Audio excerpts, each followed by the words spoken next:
पहले ईशान किशन ने आरसीबी के गेंदबाजों को धोया और आरसीबी के आगे खड़ा किया। पहाड़ जैसा विशाल लक्ष्य फिर आया। किंग विराट कोहली और फुल साल्ट का तूफान जिसने जगाया आरसीबी के फैंस के बीच उम्मीद का किरण। लेकिन फिर दोस्तों, आखिरी 30 गेंद में रॉयल चैलेंजर्स बेंगलुरु की परी ऐसे लड़खड़ाई जैसे ताश के पत्तों का ढेर। आखिरी 5 ओवर में बेंगलुरु की टीम ने एक एक करके खो दिए 7 विकेट। और फिर दोस्तों, आरसीबी की टीम जो इस मैच को 15 ओवर तक जीत रही थी, आखिरी 5 ओवर में खराब प्रदर्शन के चलते हार गई। तो वही एसआरएच की गेंदबाजों ने इस मैच में करे सनराइजर्स हैदराबाद की जबरदस्त वापसी तो देखिए। इस मैच का पूरा रोमांच आखिर तक इस वीडियो में। जी हां दोस्तों, आज का रोमांचक मुकाबला आईपीएल 2025 का मैच नंबर 67 जो खेला गया लखनऊ के इकाना स्टेडियम में, जहां आमने सामने थी रॉयल चैलेंजर्स बैंगलोर और सनराइजर्स हैदराबाद की टीमें। आरसीबी की कप्तानी कर रहे थे जितेश शर्मा, वहीं एसआरएच की कमान थी ऑस्ट्रेलिया के दिग्गज गेंदबाज पैट कमिंस के हाथों में। टॉस का सिक्का उछला और किस्मत ने साथ दिया आरसीबी का। जितेश शर्मा ने टॉस जीतकर पहले गेंदबाजी का फैसला लिया और सनराइजर्स को बल्लेबाजी के लिए आमंत्रित किया। दोनों टीमों की प्लेइंग 11 कुछ इस प्रकार रही जिसे आप स्क्रीन पर देख सकते हैं। एसआरएच की ओर से ओपनिंग करने उतरे युवा जोश से भरपूर अभिषेक शर्मा और ऑस्ट्रेलिया के तूफानी बल्लेबाज ट्रेविस हेड। वहीं आरसीबी की ओर से गेंदबाजी की शुरुआत की यश दयाल ने। पहले ही ओवर से ट्रेविस हेड ने अपना आक्रामक रूप दिखाना शुरू कर दिया। उन्होंने शानदार स्ट्रोक्स के साथ एसआरएच को तेज शुरुआत दिलाई। दूसरी तरफ अभिषेक शर्मा ने भी बेहतरीन तालमेल दिखाते हुए हेड का शानदार साथ निभाया। देखते ही देखते महज 3.3 ओवर में एसआरएच का स्कोर 50 के पार पहुंच गया। लेकिन फिर एसआरएच को पहला अभिषेक शर्मा ने की गेंद पर बड़ा शॉट खेलने की कोशिश की और फील सॉल्ट को आसान कैच थमा बैठे। उन्होंने 17 गेंदों में 34 रन की तेज तर्रार पारी खेली। एसआरएच को पहला झटका 54 रन पर लगा।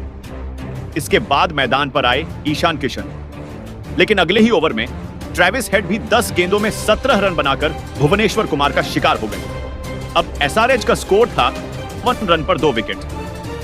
फिर मैदान में उतरे हेनरिक क्लासन, जिन्होंने किशन के साथ मिलकर पारी को आगे बढ़ाया। इन दोनों ने शानदार बल्लेबाजी करते हुए एसआरएच को तेज गति से आगे बढ़ाया और 8.4 ओवर में स्कोर 100 के पार पहुंच गया। लेकिन क्लासन 13 गेंदों में 24 रन बनाकर सुरेश शर्मा की गेंद पर रोमारियो शेफर्ड को कैच दे बैठे। एसआरएच का स्कोर अब 102 पर 3 विकेट हो चुका था। इसके बाद आए अनिकेत वर्मा। दूसरी ओर ईशान किशन शानदार लय में बल्लेबाजी कर रहे थे। अनिकेत ने भी 9 गेंदों में 26 रन जोड़कर बढ़िया साथ निभाया, लेकिन वो भी कृणाल पंड्या की गेंद पर भुवनेश्वर कुमार को कैच थमा बैठे। अब एसआरएच का स्कोर था 145 पर 4 विकेट। 5वां विकेट गिरा नीतीश कुमार रेड्डी के रूप में, जो 7 गेंदों में केवल 4 रन बनाकर आउट हुए। गेंदबाज थे रोमारियो शेफर्ड और कैच लिया कृणाल पंड्या ने। अब एसआरएच का स्कोर था 16-4 पर 5 विकेट। इसके बाद बल्लेबाजी करने आए अभिनव मनोहर।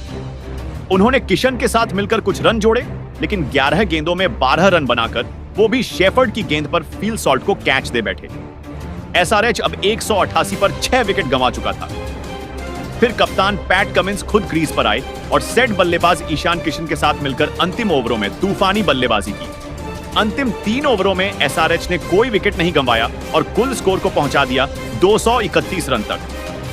ईशान किशन ने नाबाद 94 रन की पारी खेली सिर्फ 48 गेंदों में, जिसमें चौकों और छक्कों की बारिश थी।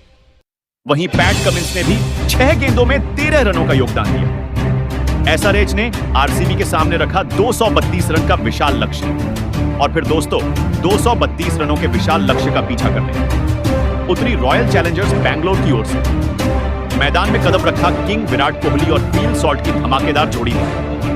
पहले ही ओवर से विराट कोहली ने आक्रामक तेवर दिखाते हुए गेंदबाजों की बखिया उधेड़नी शुरू कर दी। आरसीबी का स्कोर तूफानी रफ्तार से 30 के पार पहुंच गया और वहीं दूसरी तरफ फील सॉल्ट भी कोहली का शानदार साथ निभा रहे थे। इन दोनों की जोड़ी ने एसआरएच के गेंदबाजों की लंका लगा दी और देखते ही देखते सिर्फ 5 ओवर में आरसीबी का स्कोर 50 के पार पहुंच गया। लेकिन भाई साहब, कोहली को रोक पाना नामुमकिन लग रहा था। हर तरफ चौकों छक्कों की बरसात।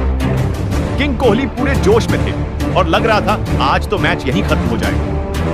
मगर एसआरएच के कप्तान पैट कमिंस ने चालाकी दिखाई और स्पिनर हर्ष दुबे को गेंद थमाई।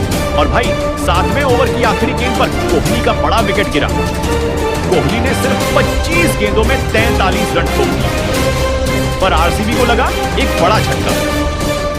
कोहली के आउट होने के बाद मैदान पर आए मयंक अग्रवाल और दूसरी तरफ से फिल सॉल्ट अभी भी ताबड़तोड़ बल्लेबाजी कर रहे थे। आरसीबी का स्कोर 9.3 ओवर में 112 तक पहुंच गया और इसी बीच फिल सॉल्ट ने धमाकेदार अर्धशतक भी पूरा कर लिया। 11वें ओवर में नीतीश कुमार रेड्डी ने मयंक अग्रवाल को चलता किया। मयंक ने 10 गेंदों में सिर्फ 11 रन बनाए। फिर आए रजत पाटीदार, जिन्होंने डूबती नैया को संभालने की कोशिश की, पर दूसरी तरफ फिल सॉल्ट ताबड़तोड़ अंदाज में 32 गेंदों में 62 रन बना चुके थे। लेकिन तभी पैट कमिंस की गेंद पर बड़ा शॉट खेलने के चक्कर में हर्षल पटेल को कैच दे बैठे। इसके बाद आरसीबी के कप्तान जितेश शर्मा खुद बल्लेबाजी करने आए। जितेश और पाटीदार ने टीम को 150 के पार पहुंचाया, लेकिन रन लेने के चक्कर में हुई गड़बड़ और रजत पाटीदार 18 रन पर रन आउट हो गए। आरसीबी का स्कोर 173 पर 4 विकेट। इसके तुरंत बाद मैदान पर आए रोमारियो शेफर्ड, लेकिन पहले ही गेंद पर ईशान मलिंगा के हाथों कैच आउट होकर बिना खाता खोले लौट गए। आरसीबी का स्कोर 174 रन 5 विकेट। अब आए कुणाल पांड्या, लेकिन 16वें ओवर की दूसरी गेंद पर जितेश शर्मा बड़ा शॉट खेलने के चक्कर में अभिनव मनोहर को कैच दे बैठे। उन्होंने बनाए 15 गेंदों में 24 रन। आरसीबी का स्कोर 175/6। इसके बाद टिम डेविड मैदान में आए, लेकिन मात्र 4 गेंदों में 1 रन बनाकर ईशान मलिंगा का शिकार बन गए। आरसीबी का स्कोर अब था 179/7। फिर आए भुवनेश्वर कुमार, लेकिन पैट कमिंस ने उन्हें मात्र 3 गेंदों में क्लीन बोल्ड कर दिया। आरसीबी का स्कोर 166/8। और फिर आए यश दयाल, पर उसी ओवर में कुणाल पांड्या 6 गेंदों में 8 रन बनाकर हिट विकेट आउट हो गए। इस वक्त आरसीबी का स्कोर 187/9। और आखिर में आखिरी ओवर की 5वीं गेंद पर यश दयाल भी आउट हो गए और आरसीबी की पूरी टीम 189 रनों पर ऑल आउट हो गई। और इस तरह दोस्तों हैदराबाद की टीम ने यह मुकाबला 42 रनों से अपने नाम कर लिया। दोस्तों यह क्या जबरदस्त मुकाबला था। रनों की बरसात, विकेटों की झड़ी और जबरदस्त ड्रामा।